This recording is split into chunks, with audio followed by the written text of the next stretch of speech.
Este último tramo del programa de hoy, Palabra Nacional, entre las 14 y las 17, todos los viernes, aquí en Radio H, lo vamos a hacer con Tristán Bauer. Tristán, gracias por visitarnos. No, bienvenido. Gracias a vos y felicitaciones por tu tarea fundamental muchas gracias. En los tiempos que nos toca vivir. Pucha.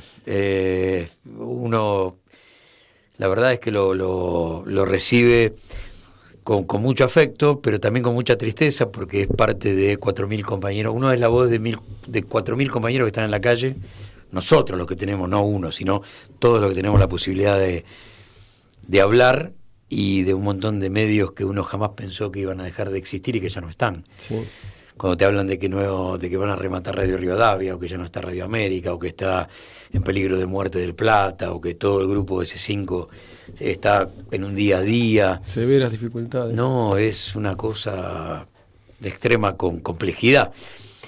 Y a su vez, cuando uno mira para atrás y dice, pucha, cuántas revoluciones que se hicieron en tan poco tiempo, Encuentro, Pacapaca, rearmar esa televisión pública que era una televisión pública sin público y dotarla Exacto. de público en todo sentido, bueno, quiere decir que no vamos detrás del sueño utópico, sino que lo primero que queremos es que se nos devuelva el país que fuimos, sí. Como primera medida, y después charlamos. Pero estábamos hablando fuera de micrófono sobre el Camino de Santiago. Yo te decía que los compañeros que fueron el miércoles a ver la presentación para la prensa volvían con una palabra, y esa palabra era emoción. Sí, como fue emocionante o una conmoción hacerla, ¿no? Esta película, a diferencia de los trabajos que yo hice antes, es una película, como diría don Alfredo Citarrosa, que se fue haciendo desde el pie, que se fue haciendo lentamente, acompañando a los acontecimientos que se iban desarrollando. Al principio sin proponernos hacer un documental, sino como gesto solidario frente al clamor de justicia, al clamor de aparición con vida de Santiago Maldonado, desde lo que hacemos nosotros, que es comunicar, darle visibilidad a todo eso, ponerle imágenes a una historia que al comienzo no tenía imágenes, ¿no? Y así fuimos desarrollando el proyecto con mucha emoción, y haciendo al comienzo pequeñas piezas en video que se emitían por C5N, que los subía a la web Página 12, pero a medida que se iba complejizando el tema, a medida que nos íbamos adentrando en él, a medida que era una situación cada vez más potente, cada vez más dramática, y sobre todo a partir de aquella tarde fatídica del último 17 de octubre, cuando apareció el cuerpo de Santiago, recién ahí nos pusimos a pensar, a imaginar y finalmente a construir lo que estamos presentando en nuestros días, que es un largometraje documental de 80 minutos, ¿no? Uh-huh. Pero todo el trabajo, y no solamente de mi parte, sino de todo el colectivo que lo hizo, muy marcado por la conmoción interna y por la emoción, ¿no? Uh-huh. Cuando uno documenta, y en eso vos tenés la hermosa experiencia de Cortázar y del Che, uno lo que intenta es meterle un poquitito de poesía a una historia que uno no puede revertir. Ahí está.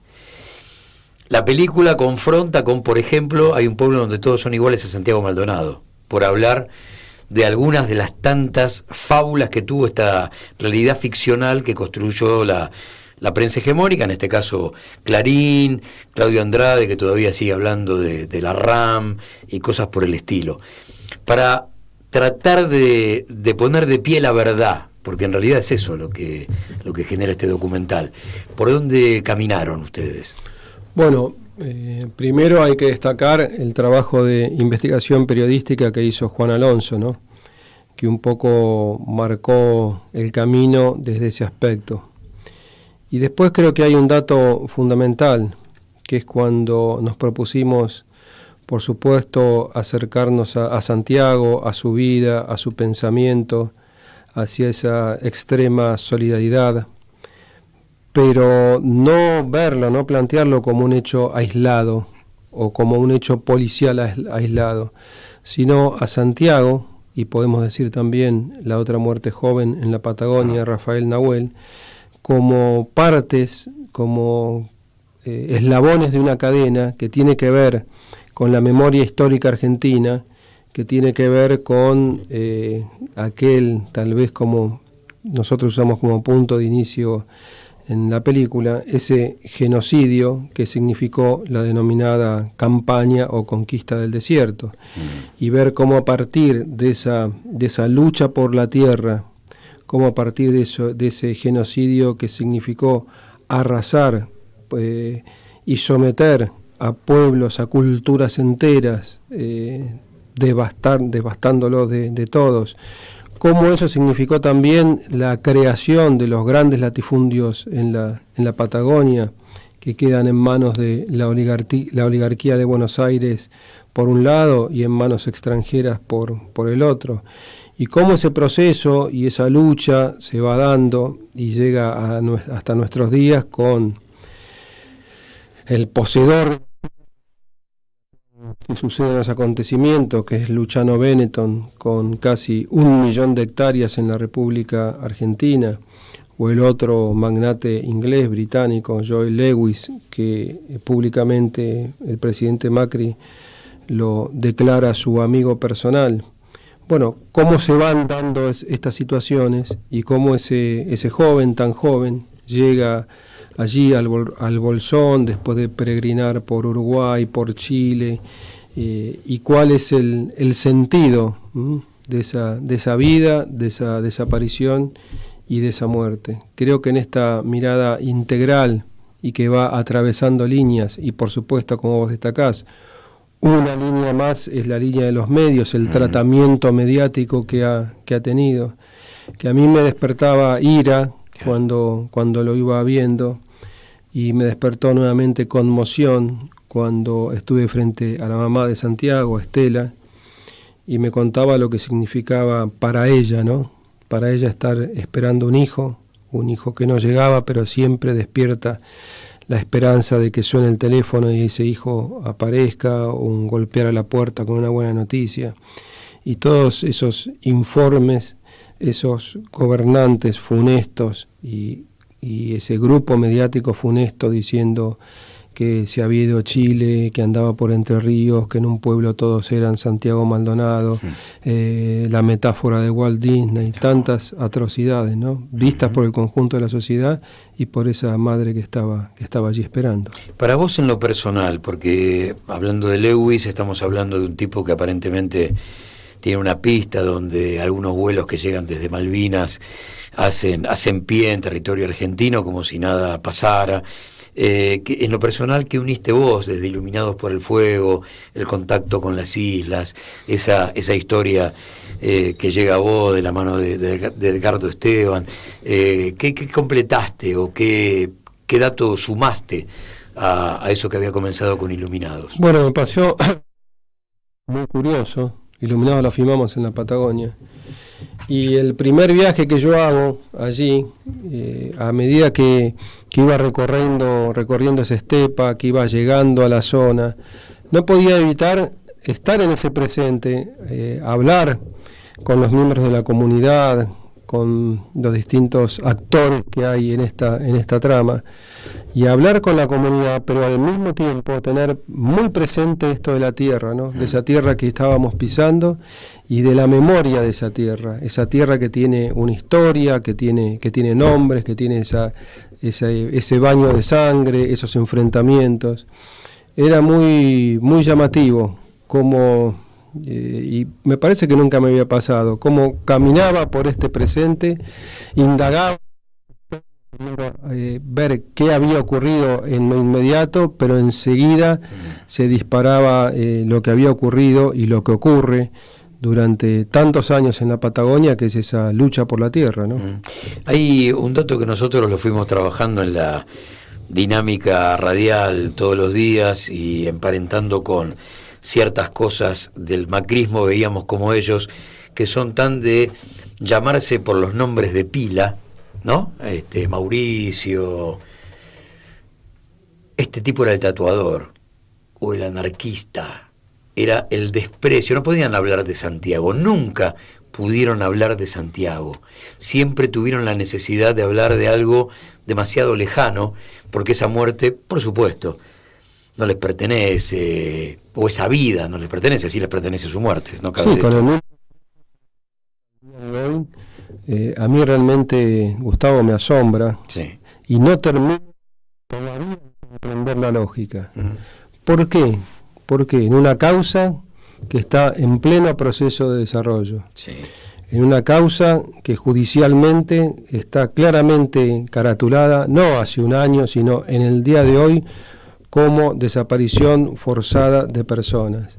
En una causa que si algo tiene, desde el punto de vista de los peritajes técnicos, son zonas oscuras, muy poca claridad, hace falta mucha investigación. ¿Por qué esa necedad de, sobre todo de la ministra Bullrich, de repetir una y otra vez desde las pantallas de TN, de Canal 13, del Grupo Clarín, sentada al pie de la mesa de Mirta: yo tengo la verdad, nosotros somos los dueños de la verdad, esta es la verdad? Y muy rápido, Santiago Maldonado se ahogó, como si esa fuera una respuesta, como si eso fuera una respuesta a la cantidad de interrogantes que hay, incluso desde el punto de vista judicial, en estos tiempos donde de repente aparece en el día de ayer Proeger, un perito forense que hace una serie de estudios con técnicas muy científicas, digamos, y llega a determinadas conclusiones. ¿Por qué desde el Poder Ejecutivo semejante necesidad?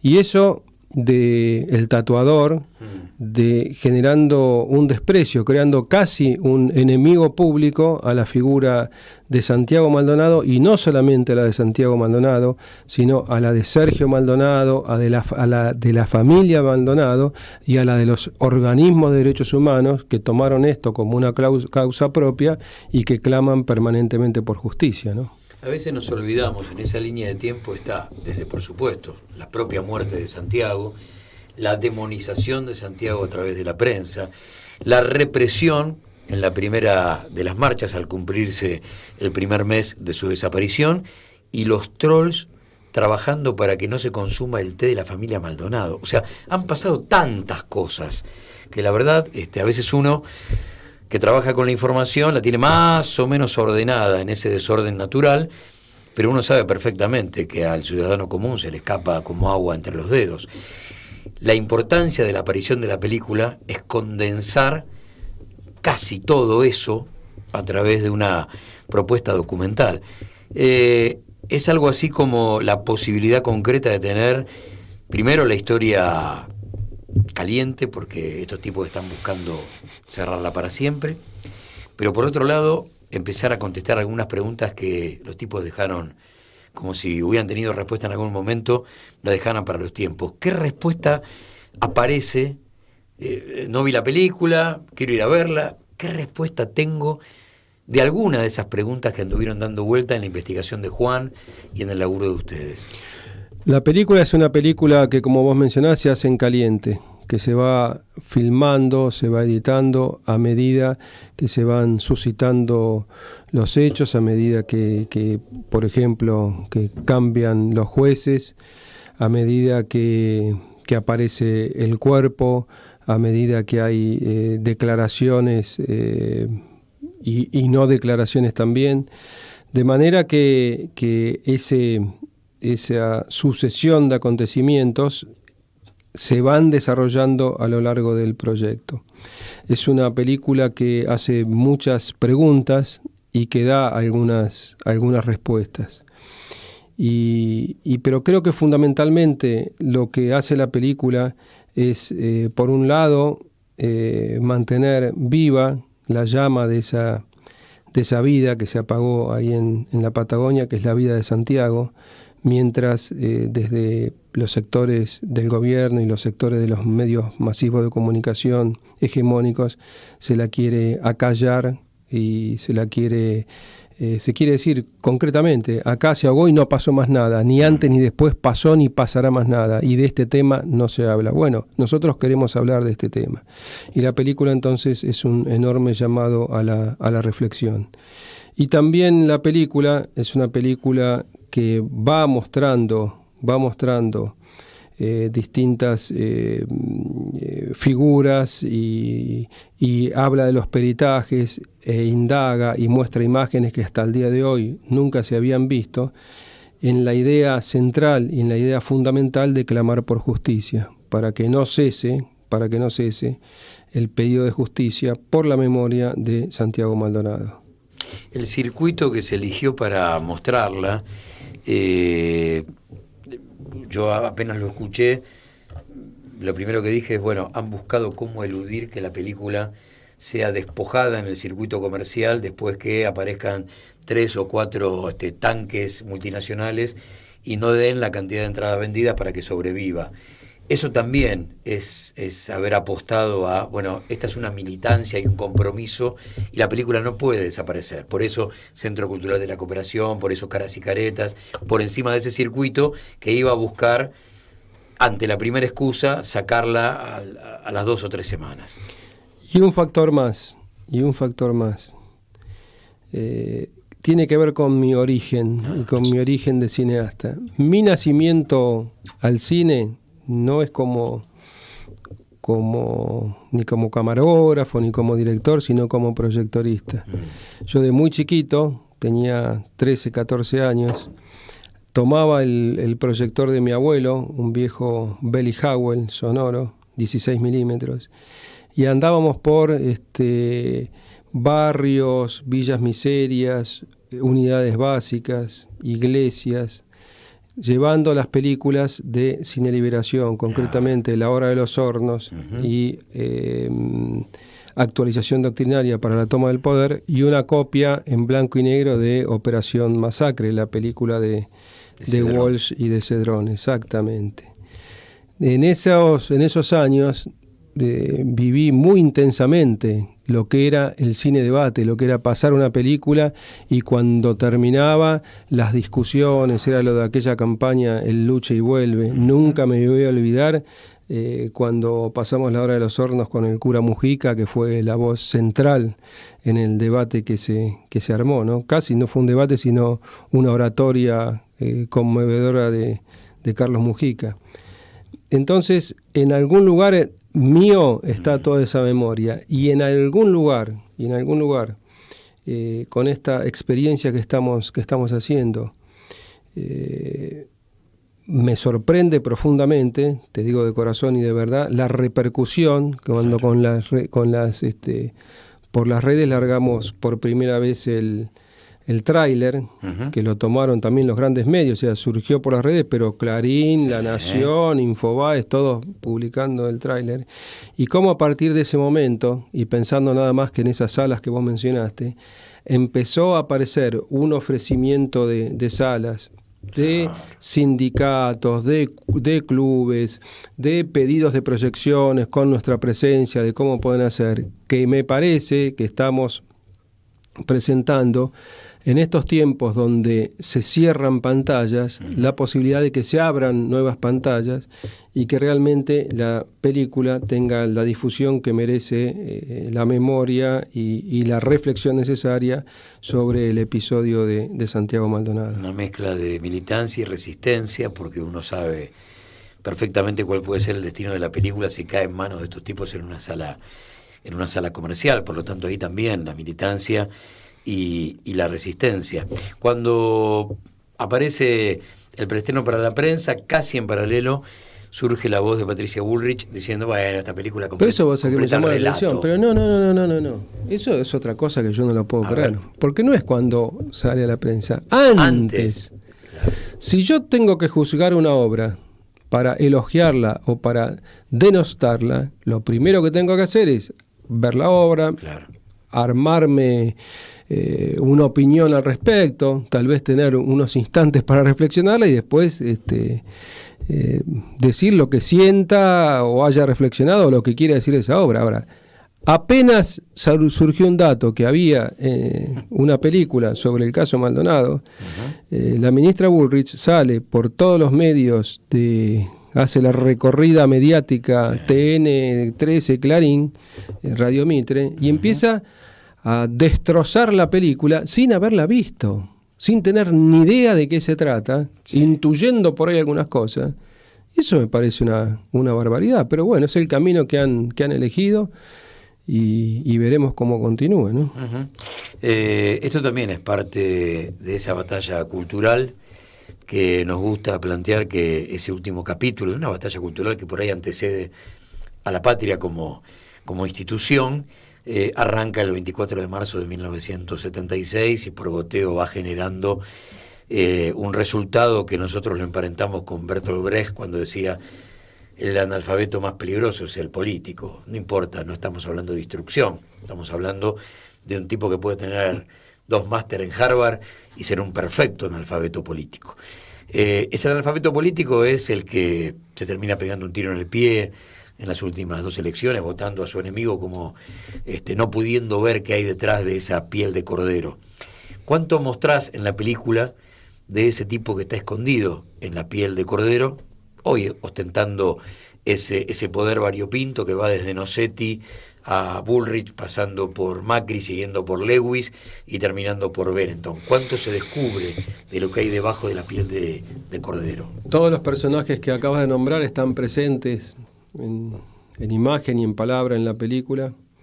Un compañero del equipo con el que realizamos la película, italiano, fue hasta Treviso, Italia, y cuando Luciano Benetton estaba haciendo una presentación en su fábrica con el clásico fotógrafo de Benetton, tomó la imagen de Santiago, se la mostró y le pregunta si lo conoce.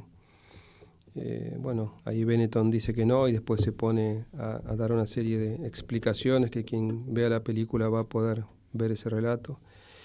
Y sí, están muy, muy presentes, y la película tiene varias líneas, ¿no? Tiene varias líneas, una línea biográfica de Santiago, una línea donde te permite ver la progresión de la represión en Buenos Aires, en la Patagonia, esta atrocidad que ocurre en el primer aniversario de la muerte de Santiago, y te juro que cuando yo volví a ver esa manifestación, y que estuve ahí, me volví a impresionar de la cantidad de gente que se movilizó por esta causa.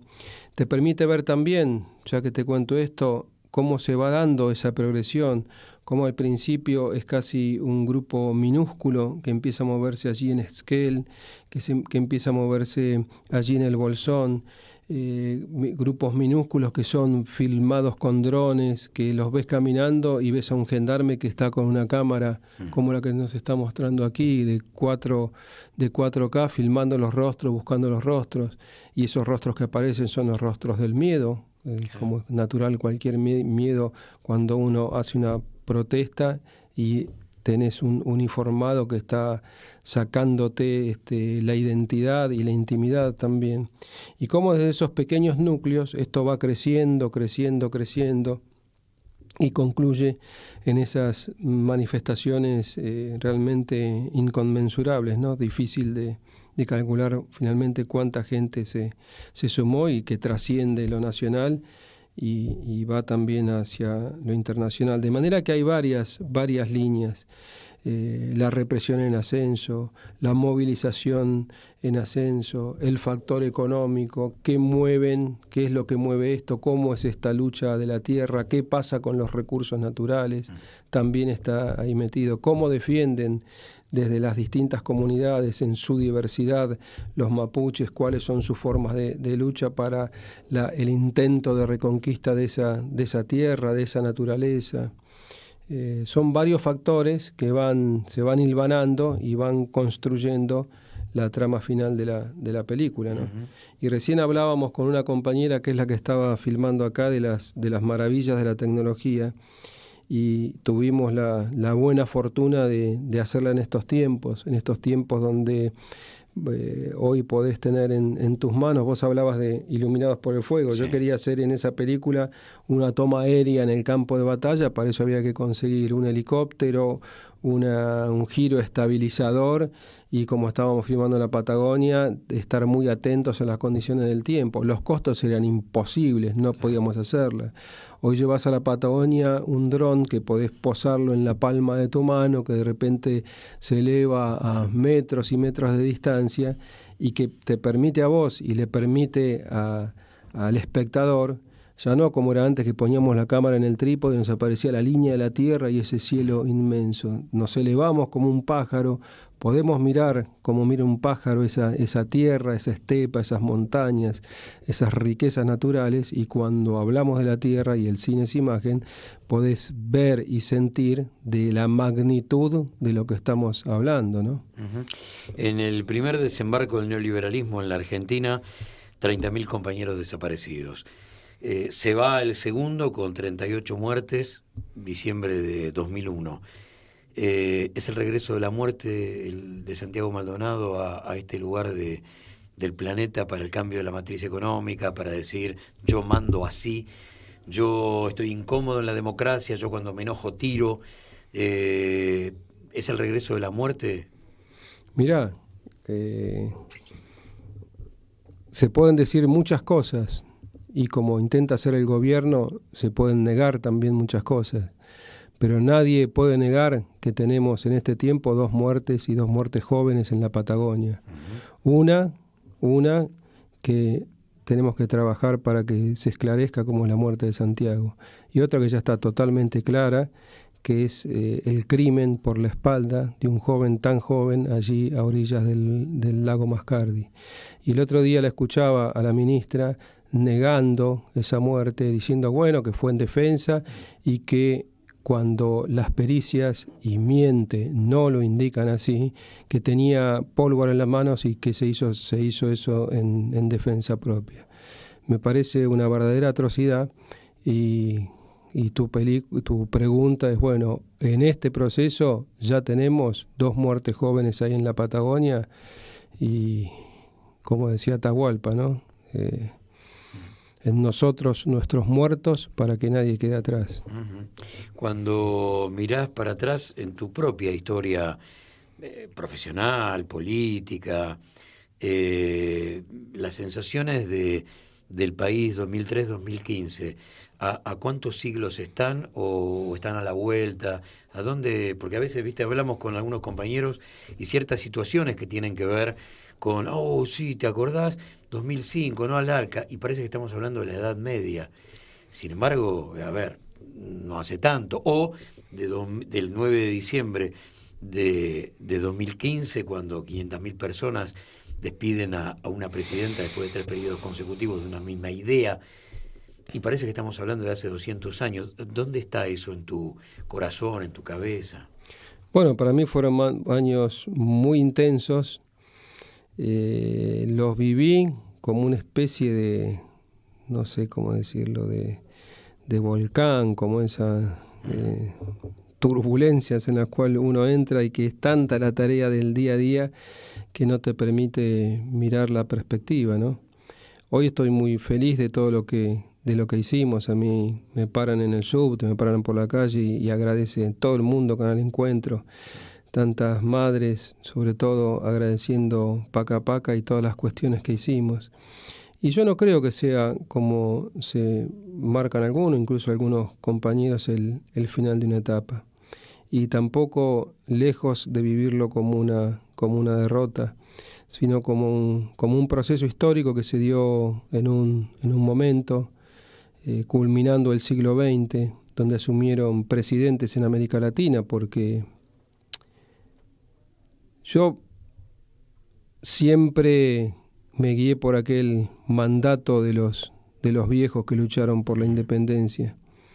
Y siempre me gusta ver cómo, sobre todo, todos ellos, pero sobre todo Bolívar y San Martín, asociaban directamente la palabra independencia con la palabra unidad.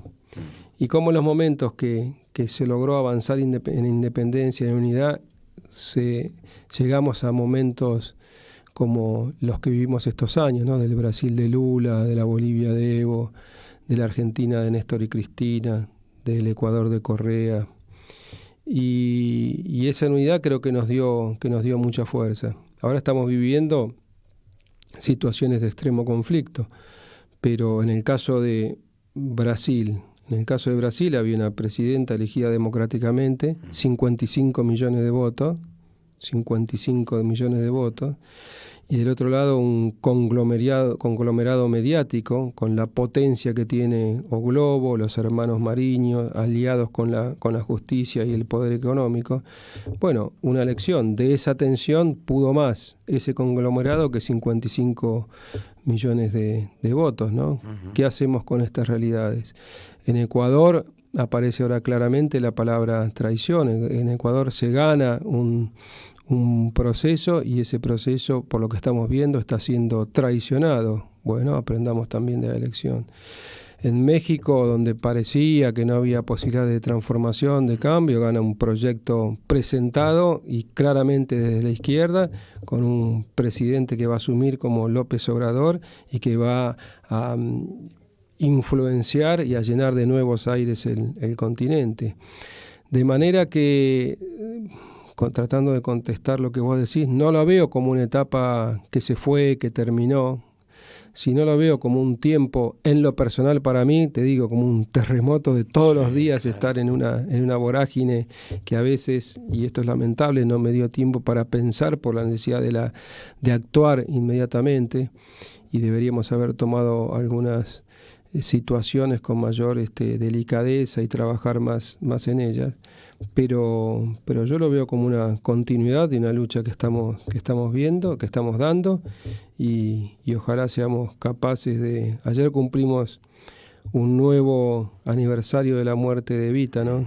Y cuando entraba acá veía su imagen y que estaban unos afiches que decía levantar la bandera para llevar a la victoria, y yo creo que se trata de eso, ¿no? De seguir levantando la bandera de los distintos lugares que hay, haciendo obra para llevar estas ideas que van cambiando en algunas cosas, pero que en su esencia son las mismas, ¿no? Hay una palabra, volviendo a la Patagonia, a Santiago, hay palabras, Cook decía que las oligarquías se hacen dueñas de los diccionarios, le cambian el sentido. Sí. La palabra soberanía es una palabra que por ahí nos marcó a fuego a un par de generaciones, conjugada, vestida de verde, ¿no? La patria, ¿no? Y la palabra soberanía quedó lejos de muchos militantes de los sectores progresistas, de la izquierda, y nos fuimos dando cuenta con el paso del tiempo que los tipos se apropian de una palabra que no les pertenece, que jamás les ha pertenecido. ¿Cómo hacemos para poner en valor, y yo creo que a través de esta película El Camino de Santiago está explícito o implícito el tema de la soberanía, porque en realidad la gendarmería termina siendo una guardia pretoriana de la extranjerización de la tierra? ¿Cómo aparece esa palabra que a veces suena que no nos pertenece? La pucha, ¿y a quién le pertenece si no nos pertenece a nosotros? Has metido el dedo en la llaga, porque yo estuve reflexionando mucho. Estamos muy metidos en todo el lanzamiento de la película, y estuve un rato ayer en la marcha, ¿no es cierto? Porque, por supuesto, que estamos absolutamente en contra de que el ejército participe en la seguridad interior del país. Pero ahí me empezó a sonar esa palabra soberanía, y estoy un poco preocupado con este debate que nos quieren instalar desde la derecha, el neoliberalismo, Macri concretamente con la firma de ese decreto y su discurso. Estoy preocupado porque creo que es un tema mucho más profundo, mucho más delicado de lo que al menos yo lo abordé en una primera instancia. El tema de la salud, en el tema de la salud del Estado tiene un rol central y fundamental, como lo tiene en el de la generación del trabajo, como lo tiene en la educación, y también como lo tiene en la defensa. Y entonces cuando se dan situaciones como esta y el decreto, y la necesidad de la defensa de la soberanía que es siempre y que es frente al 1.000.000 de hectáreas de Benetton, que es frente a Lewis, de alguna manera amurallando su paraíso privado allí en el lago escondido, impidiendo que cualquier poblador o cualquier habitante de la Argentina pueda ir y disfrutar de esos lugares. Pero lo que lo es también con un territorio ocupado como el que tenemos los argentinos por la corona británica allí en nuestras Islas Malvinas, con una base militar que la visité 2 veces y te aseguro que es inexpugnable. Entonces, ¿qué es esto que están haciendo al querer devastar al ejército, cuando Aguad sale al día siguiente de Seguridad Interior a decir que van a vender los cuarteles de los militares, que van a vender sus tierras para pagar seguramente la deuda externa que han contraído? ¿Y cómo nos va abriendo esto a ese otro discurso que viene, que la defensa de la soberanía se puedan hacer con bases de Estados Unidos de Norteamérica, como las que quieren poner en Neuquén o en el acuífero en la Mesopotamia o en Tierra del Fuego? Y simultáneamente a esto, esos grandes negociados de compras de armamento a Estados Unidos y de tecnología que se compra sin licitación al Estado de Israel, fundamentalmente vinculado a radares y las cuestiones de ciberataques. Es un tema muy, muy complejo. Recién ahora estoy reflexionando sobre esto, pero me parece lo que tenemos que analizar en profundidad. Porque es cierto que hubo un ejército genocida, denostable, que merecen el peor de los castigos y morir en una letrina como murió Videla y tantos otros. Pero también es cierto que hubo en la Argentina, y tenemos ejemplos extraordinarios de militares como San Martín, Belgrano, por supuesto, como lo fue el general Perón, y de ahí surgió un movimiento popular. Y estoy seguro que también en el ejército hay quien está pensando que también que la defensa de la soberanía se tiene que hacer carne en cada uno de nosotros los argentinos, pero que también el ejército argentino tiene que cumplir un rol importante en esas funciones de defender a la patria verdaderamente. Es un tema complejo y yo desconfío plenamente cuando son ellos los que quieren instalar los temas de esta manera. Hay un dato, para algunos será de forma, para mí es importantísimo, que tiene que ver con la voz de la película, porque el clima no solamente nos retrotrae a algunos programas de encuentro, sino que es distinta, ¿no? Es una voz que nos abraza, que nos cobija, que nos representa. Por lo tanto, también en ese detalle la película hizo una vuelta de tuerca, de estar pendiente de que esa voz te abrace desde la pantalla. Qué interesante lo que marcaste. Es distinta, y es distinta porque es la voz es la voz de un artista. Exactamente. Entonces, un artista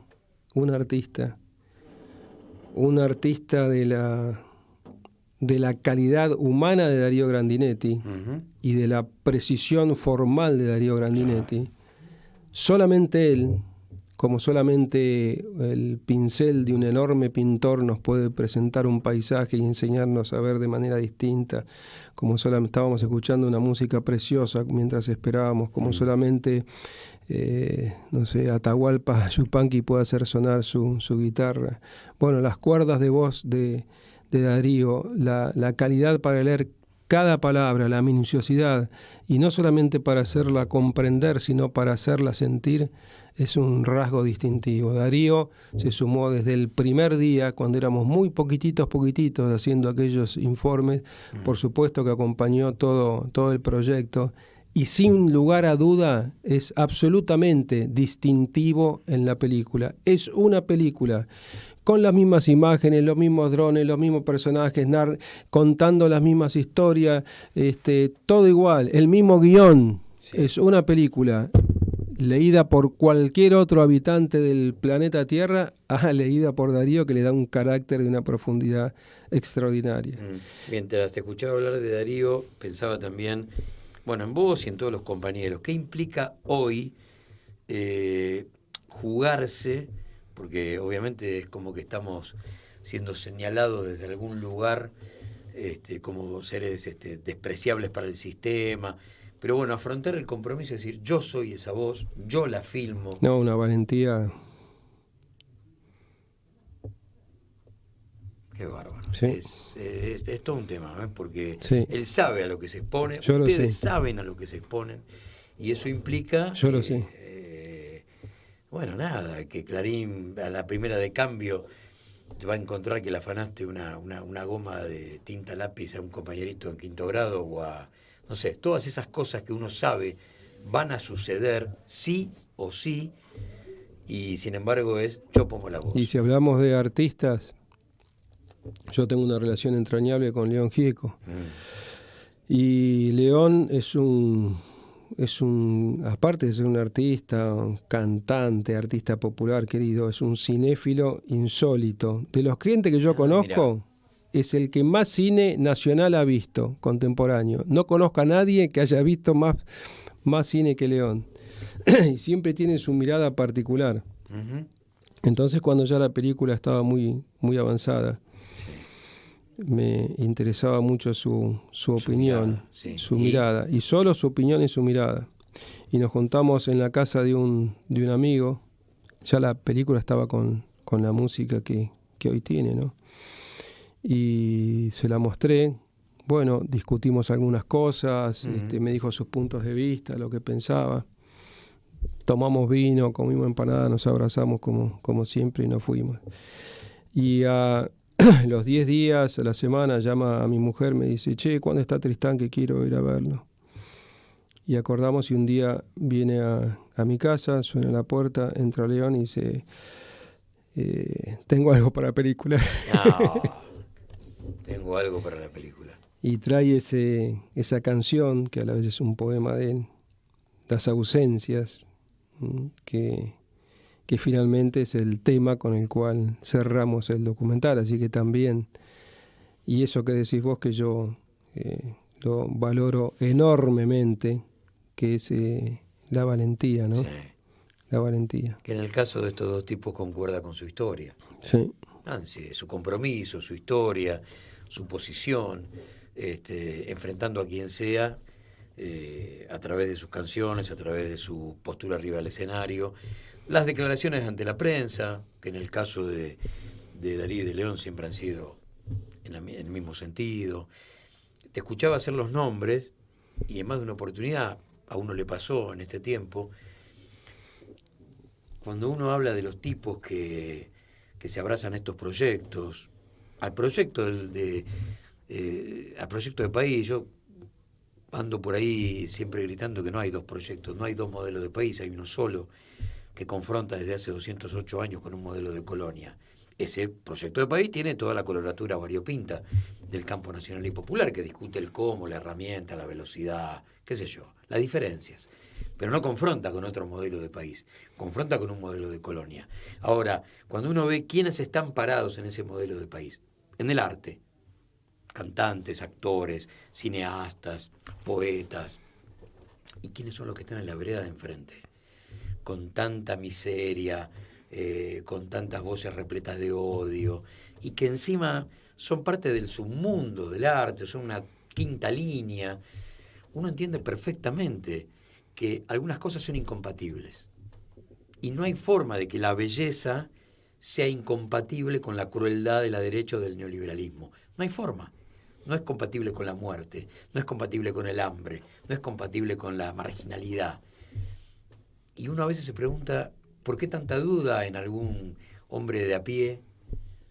Porque con solo ver quiénes son los tipos que están confrontando desde hace tanto tiempo, a través de apellidos que se van multiplicando con las generaciones, uno ya tendría la respuesta. Es como Jauretche cuando decía, yo cuando no sé de un tema, no sé nada, leo La Nación y me paro en la idea de enfrente. Exacto. Bueno, esto es más o menos lo mismo, escuchar quiénes formaron parte de la película, puntualmente, y quiénes son las que la denostan del otro lado, y uno tendría perfectamente ya la guía, el GPS, para saber dónde tiene que pararse. Sí, sí. Y te escucho y mira, me acuerdo de Osvaldo Bayer y me da una pena enorme que Osvaldo esté tan enfermo y no poder compartir esto con él, ¿no? Porque si yo de alguien aprendí, y cuando te hablaba de ese caminar por la Patagonia, no mirando el presente, sino cargando como una mochila hermosa y pesada al mismo tiempo, toda la Patagonia, fue lo que hizo Osvaldo por hablar de esos temas, por darle visibilidad a esos temas y por enseñarnos cada día, ¿no? Sí. Gracias por haber venido, muchas gracias. No. Y gracias por la película. Gracias por Encuentro, por Paca Paca, por la televisión pública, por RTA, por Radio Nacional, por tantas cosas que en algún momento, un día estábamos a las 7:50 y nos visitó María Rosenfeld, y la primera pregunta fue algo que me nació, dice, María, terminaste, o vas a, no, todavía no, sería mediados de 2015. Cuando esto termine, algún día, no sé cuándo, dentro de 10 años, dentro de 5 minutos o cuando sea, ¿cómo pensás tu futuro? Porque yo siento que tuviste la posibilidad de jugar con Maradona y con Messi en el mismo partido y el tema es, ¿y ahora qué? Ya está, ¿cómo sigue? Y la respuesta de ella fue muy visceral y muy rápida. La verdad no tengo idea, porque yo siento que llegué al límite de lo que podía soñar. Estamos hablando de quien fue, digamos, una de las cabezas de Encuentro durante tanto tiempo. Y la verdad es que uno siente que gran parte de eso se hizo, ¿no? Y bueno, por eso es que cuando uno plantea que el futuro no nos va a encontrar en una utopía, sino en pedir y reclamar que nos devuelvan el país que fuimos, porque parece que fuimos un sueño. No, fuimos mucho más que eso, y uno a todo el campo nacional y popular a través de toda su historia. A ver si nos fuimos YPF, a ver si nos fuimos Alto Hornos Zapla, a ver si nos fuimos Atucha, a ver si nos fuimos... Y así sucesivamente, desde el rastrojero hasta 2 satélites geoestacionarios enviados al espacio. Y en el caso del cine y la cultura, exactamente lo mismo. A ver si no fuimos. Y vos citaste a Bayer. Y claro, a ver somos y seguimos soñando y seguimos construyendo, y creo que de eso se trata. Sí, señor. Gracias por la visita. No, gracias. Nos vamos con el ustedes. tráiler, así nos vamos también con la voz de Darío y la posibilidad concreta que tenemos ahí. Ahí tenemos la película, El Camino de Santiago, Desaparición y Muerte de Santiago Maldonado, película de Tristán, está la sinopsis, la ficha técnica, los productores, porque ahí también, ¿no? Bueno, porque y están todos invitados a partir del día 3 de venirse. Hoy ya le podemos confirmar la sala de Caras y Caretas y del Centro ¿allá en Sarmiento? En Sarmiento y en calle Corrientes al 1500, el Centro Cultural de la Cooperación. Están todos invitados para ver la película, y estaré yo o alguno de los compañeros que le hicimos para los que quieran seguir conversando y seguir clamando por justicia por Santiago allí presentes. Hermoso momento de radio que se va a transformar en imagen cuando vos puedas verlo a través de la página de Visión País. La verdad que uno agradece mucho a la gente de Radio H poder hacer estos momentos de radio sin tiempo, ¿no? Esos momentos donde generalmente en la radio te dicen, pero es muy largo, y uno espera que algún día le digan, ¿es bueno o es malo? No hay que pesarlo, hay que gozarlo, vivirlo, y este ha sido un diálogo bárbaro, porque pasó de todo, desde nuestra historia hasta, por supuesto, no cabe ninguna duda, la historia que esta película va a comenzar a transitar a partir de su estreno. Nos vamos con el tráiler, una invitación para que vayas a verla al Centro Cultural Caras y Caretas de Sarmiento, o vayas al Centro Cultural de la Cooperación y a cualquiera de las salas donde siga su camino, el Camino de Santiago.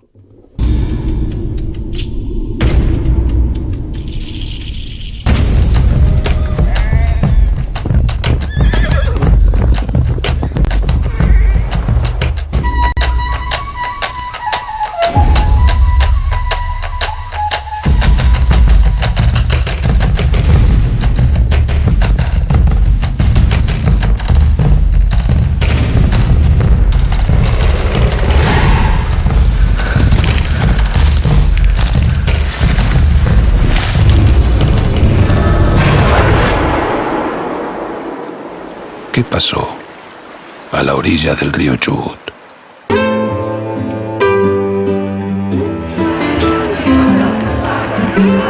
Un rumor comenzaba a sonar en la Patagonia.